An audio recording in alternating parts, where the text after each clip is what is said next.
Holy cow, folks, you cannot make this stuff up. Secretary of Health and Human Services RFK Jr. claimed that one of his new members of the Advisory Committee for Immunization Practices worked for a particular university when in fact he does not. So just to give you some quick context, last week he announced 8 new members of the Advisory Committee on Immunization Practices, which give vaccine recommendations to the CDC, which then insurance companies will use to justify covering vaccines. And recently he fired all 17 members who are highly respected and credentialed individuals who really understand vaccine science, and he replaced them with a lot of questionable individuals.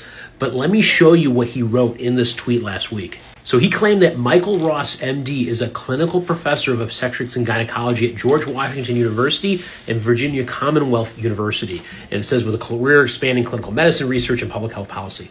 So it turns out that there were some journalists who contacted these universities, and Virginia Commonwealth University said that he hasn't worked there in 4 years, and George Washington University says that he hasn't worked there in 8 years. According to his LinkedIn page, he's an operating partner at Haven Crest Capital Management. This is not somebody who has decades of experience with vaccine science and clinical trials. And that's the big problem with ACIP now, is that many of its members have little to no experience with vaccine science and making these types of clinical recommendations.